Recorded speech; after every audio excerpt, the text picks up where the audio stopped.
అందరికీ నమస్కారం అండి ఫ్రెండ్స్. మనకి ఇప్పుడిప్పుడే మరొక ముఖ్యమైన అప్డేట్ అయితే రావడం జరిగిందండి. అదేమిటంటే తిరుమల తిరుపతి భక్తులకు టీటీడీ మరొక శుభవార్త అంటూ ఇప్పుడే మనకు ఒక అప్డేట్ అయితే వచ్చిందండి.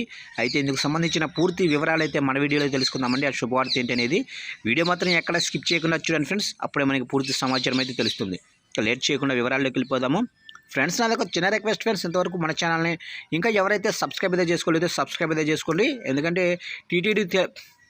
ఎందుకంటే తిరుమల తిరుపతి దేవస్థానానికి సంబంధించి ఎటువంటి చిన్న అప్డేట్ వచ్చినా వెంటనే మీకు తెలియజేస్తూ ఉంటాను. ఇక లేట్ చేయకుండా టాపిక్లోకి వెళ్ళిపోదాము. ఇక రాష్ట్ర రాజధాని హైదరాబాద్ నగరంలోనే శ్రీవారి భక్తులకు టీటీడీ గుడ్ న్యూస్ చెప్పింది.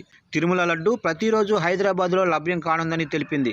ఇక హిమయత్ నగర్ జూబ్లీ హిల్స్లోనే తిరుమల తిరుపతి దేవస్థానంలో కేవలం శని ఆదివారాల్లో మాత్రమే శ్రీవారి లడ్డు విక్రయించేవారు. భక్తుల కోరిక మేరకు ఇక నుంచి ప్రతిరోజు లడ్డు ప్రసాదం అందుబాటులో ఉంటుందని టీటీడీ ఇన్స్పెక్టర్ శ్రీనివాస్ ప్రభు ఎన్ నిరంజన్ కుమార్ ఒక ప్రకటనలో తెలిపారు.